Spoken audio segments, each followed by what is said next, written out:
ദില്ലിയിലേക്കാണ്. ദില്ലിയിൽ 4 കൊടും കുറ്റവാളികളെ വെടിവെച്ചു കൊന്നു. ബീഹാറിൽ നിന്നുള്ള ഗുണ്ടാ സംഘത്തിലെ അംഗങ്ങളാണ് കൊല്ലപ്പെട്ടത്. ബീഹാർ ദില്ലി പോലീസിന്റെ സംയുക്ത ഓപ്പറേഷനിലാണ് ഇവരെ വെടിവെച്ചു കൊന്നത്. ആദിൽ പാലോടിന്റെ വിവരങ്ങൾ നൽകാൻ. ആദിൽ, എന്താണ് സംഭവം?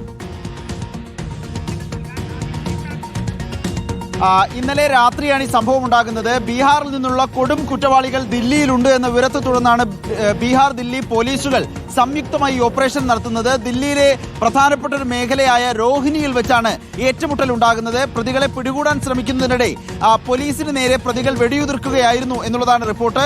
പിന്നാലെ പോലീസ് പ്രതികൾക്ക് നേരെ വെടിവെച്ചപ്പോൾ 4 പേരും കൊല്ലപ്പെട്ടു എന്നുള്ളതാണ് ഔദ്യോഗിക വിശദീകരണം. പ്രതികളുടെ പേരുവിവരം ഇതിനോടകം തന്നെ ലഭ്യമായിട്ടുണ്ട്. ബീഹാർ സ്വദേശികളായ രഞ്ജൻ പഥക്, വിംരേഷ് മഹ്തോ, മനീഷ് പഥക്, അമൻ താക്കൂർ എന്നിങ്ങനെ 4 കൊടും കുറ്റവാളികളാണ്. നിരവധി കേസുകളിൽ പ്രതിയായ ബീഹാറിൽ നിന്നുള്ള കൊടും കുറ്റവാളികളാണ് ദില്ലിയിൽ കൊല്ലപ്പെട്ടിരിക്കുന്നത്. ഇന്നലെ രാത്രിയായിരുന്നു ബീഹാർ ദില്ലി പോലീസിന്റെ സംയുക്ത നേതൃത്വത്തിലുള്ള ഒരു ഓപ്പറേഷൻ നടന്നത്. ദില്ലിയിലെ രോഹിണിയിൽ വെച്ചാണ് ഏറ്റുമുട്ടലുണ്ടാകുന്നതും 4 കുറ്റവാളികൾ കൊല്ലപ്പെടുകയും ചെയ്തത്. ശരി, ആദിൽ പാലോടാണ് വിശദാംശങ്ങൾ നൽകിയത്.